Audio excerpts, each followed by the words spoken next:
Melalui berbagai langkah, pemerintah menggencarkan pembersihan konten dan platform yang merugikan pengguna, mulai dari penipuan, hoax, hingga konten yang dinilai tidak sesuai dengan nilai masyarakat Indonesia.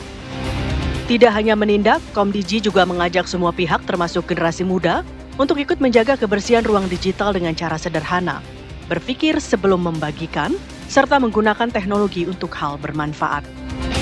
Komdigi juga menegaskan komitmennya dalam memerangi praktik judi online yang kian meresahkan. Bersama Kementerian Keuangan, pengawasan transaksi keuangan diperketat untuk menutup aliran dana hasil judi online. Kementerian Komunikasi dan Informatika berperan dalam pemblokiran situs serta penertiban platform digital, sementara Kementerian Dalam Negeri dan Polri memperkuat koordinasi di tingkat daerah untuk penegakan hukum. Dukungan juga datang dari Otoritas Jasa Keuangan dan Bank Indonesia yang memastikan sistem pembayaran digital tidak disalahgunakan. Kolaborasi lintas kementerian ini menjadi langkah terpadu memutus ekosistem judi online, sekaligus menjaga ruang digital yang sehat dan bersih. Komdigi juga menggencarkan edukasi publik agar masyarakat tak terjerat iming-iming judi online yang merugikan. Upaya ini menjadi bagian dari gerakan nasional membersihkan ruang digital di Indonesia. Ruang digital yang bersih, masyarakat terlindungi, dan mewujudkan ekosistem online yang aman, cerdas, menginspirasi.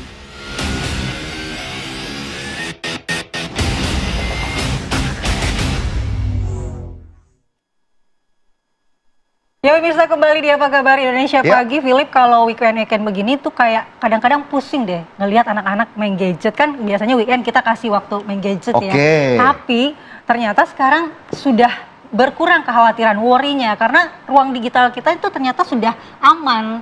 Dan juga Komdigi sejauh ini masih terus berkomitmen untuk menunjukkan bagaimana menciptakan rasa aman di ruang digital kita. Bukan hanya untuk anak-anak ataupun remaja, orang tua pun juga turut serta harus ikut membangun bagaimana keamanan di ruang digital bagi seluruh pengguna ataupun pengakses digital di Indonesia. Iya, langsung saja kita akan membahas terkait dengan gerakan membersihkan ruang digital yang terus digalakan Komdigi dengan Pak Alexander Sabar, Dirjen Pengawasan Ruang Digital Komdigi. Selamat pagi Pak Alexander. Selamat pagi Mbak Mala, selamat pagi Mas. Oke, dan Pak Alexander tidak sendiri karena kita sudah menghadirkan juga via Zoom ada Pak Alphonse Tanujaya, pakar keamanan siber. Selamat pagi Pak Alphonse. Selamat pagi Pak Alphonse. Pagi Pak Alex, mohon maaf ini waktunya, ini event tahunan jadi ini mohon maaf, mau banget mau hadir di Jakarta sebenarnya. Oke. Pak Alphonse. Saya langsung mau ke Pak Alexander, bagaimana kemudian sejauh ini Pak Alex, kita kan juga sebagai orang tua, sebagai pengguna digital, ruang digital juga, bagaimana kemudian sejauh ini Komdigi berperan untuk menciptakan rasa aman di ruang digital kita, khususnya untuk masyarakat Indonesia begitu? Ya. Baik, masalah pengawasan ruang digital sebenarnya ini kalau dikatakan kita bergeraknya atas dasar undang-undang ya, undang-undang ITE dan aturan turunannya, gitu ya.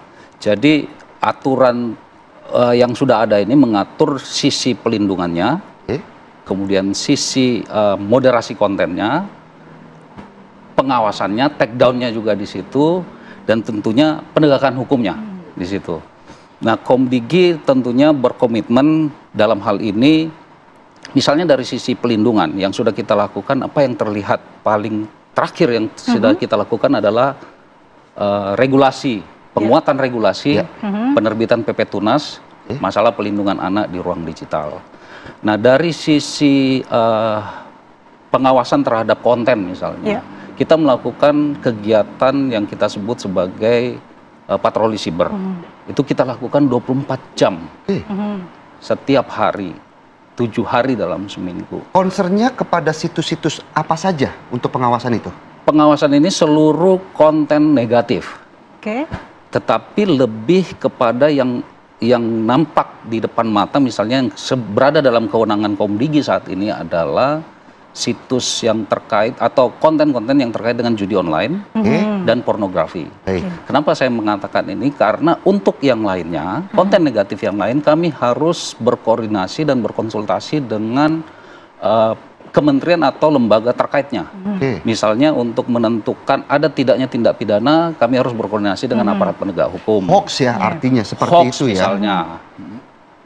Even pencemaran nama baik, Oke. itu harus melalui konsultasi dengan aparat penegak hukum atau sebelum melakukan tindakan, kami harus meminta rekomendasi dulu terhadap konten tersebut dari aparat penegak hukum untuk melihat aturan hukum mana yang dilanggar dari konten tersebut. Itu semua tadi by laporan atau itu Komdigi yang aktif untuk?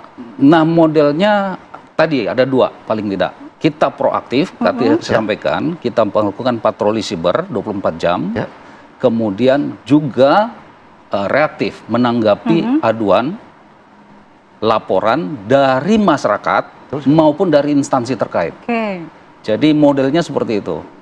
Dan ada mekanisme yang harus dilakukan. Jadi setiap laporan yang masuk harus melalui verifikasi, harus melalui rekomendasi dari kementerian terkait, lembaga terkait, termasuk aparat penegak hukum, baru kemudian kita tindak lanjut di Direktorat Jenderal Pengawasan Ruang Digital. Baik. Pengen tahu nih Pak Alexander, sudah berapa banyak sih yang ditangani? Mungkin yang diblokir, yang di take down selama ini? Ini saya harus melihat data kalau ini. Baik, jadi ini berdasarkan data yang ada di kita dari 20 Oktober 2024, awal kabinet baru terbentuk. Komdigi betul ya? Ya, sampai kemarin 16 Oktober 2024 itu total konten negatif di situs dan media sosial itu ada 3.026.756. Yang diblokir oleh Komdigi?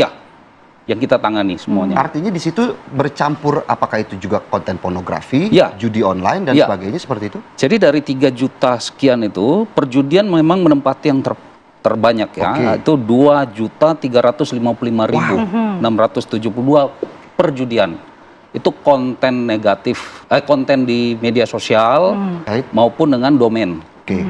Nah, baru kemudian ada pornografi itu 607.000 konten pornografi, kemudian penipuan dan termasuk HKI, hak atas kekayaan intelektual. Artinya 3.000 website yang sudah diblokir ataupun ditutup? 3 juta. 3 juta, sorry, 3 juta yang sudah ditutup. Apakah memang itu melebihi target dari Komdigi sendiri atau mungkin targetnya sejauh ini seberapa begitu?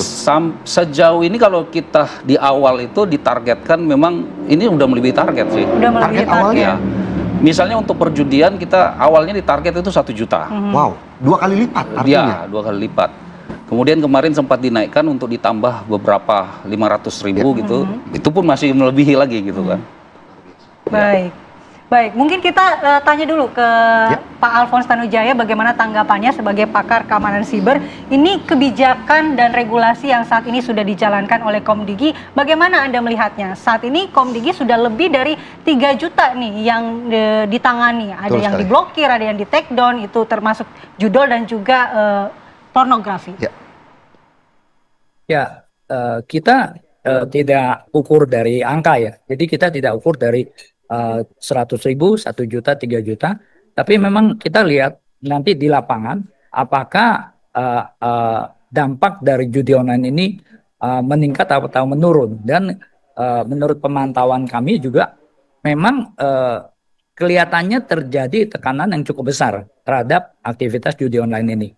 Dan kita cukup apresiasi di mana ya angkanya silakan mau 3 juta mau 1 juta kita percaya pada angka itu, tapi yang kita lihat di lapangan apakah masyarakat masih terpapar atau tidak oleh konten-konten judi. Itu ya yang pertama. Yang menurut saya lebih penting adalah posisi Komdigi di sini cukup perlu dijalankan seperti orang tua terhadap anaknya gitu. Jadi Komdigi memiliki wewenang untuk mengatur platform, ibaratnya tuh lehernya pegang gitu. Kalau macam-macam ini. Nah, tetapi kita sebagai orang tua nggak bisa main keras juga. Kalau kita main pukul anak kita ntar jadi bego. Kalau dia udah gede dia ngelawan gitu loh. Tapi kalau kita kasih pengertian, dia bisa tahu. Oh ya ini memang nggak boleh. Terus kita kasih tahu batas-batasnya, kasih tahu aturannya. Kayak kemarin nih aturan ini nggak boleh, ini nggak boleh, ini nggak boleh. Kamu langgar kasih peringatan. Nah kalau memang dia bandel juga, ya kan udah ada peringatan dan masyarakat juga bisa lihat gitu. Jadi hal seperti itu kalau terhadap platform ya, kalau terhadap konten-konten judi online kerjasama antara Komdigi dengan satgas-satgas judi online ini kami lihat cukup baik, dan bahkan dalam beberapa kejahatan digital malah sebaliknya posisi Komdigi ini lebih tinggi daripada lebih strategis daripada lebih strategis dalam membantu kepolisian, karena kemarin kita ngobrol dengan kepolisian Sumatera Utara dan mereka kesulitan, dia cari ini yang orang nipu lewat WhatsApp ini. Dia pakai nomor, habis itu nomornya dibuang, dia koneknya lewat wifi gitu. Sehingga kepolisian kalau tanya ke provider mereka nggak tahu posisinya, kan kartu udah dinonaktifkan, dibuang. Lalu yang punya data WhatsApp, nah mau nggak mau dari kepolisian harus kerjasama dengan Komdigi di sini posisi sentralnya. Kira-kira begitu yang menurut saya sudah dijalankan sih. Saya cukup apresiasi, terima kasih. Salah satunya Bang Alex ya. Baik, terima kasih Pak Alfons. Nanti kita akan lanjutkan lagi bagaimana peran atau posisi Komdigi ini dianggap lebih strategis untuk membantu kepolisian dalam kasus-kasus dalam ruang digital. Namun kita jeda terlebih dahulu, jangan kemana-mana pemirsa.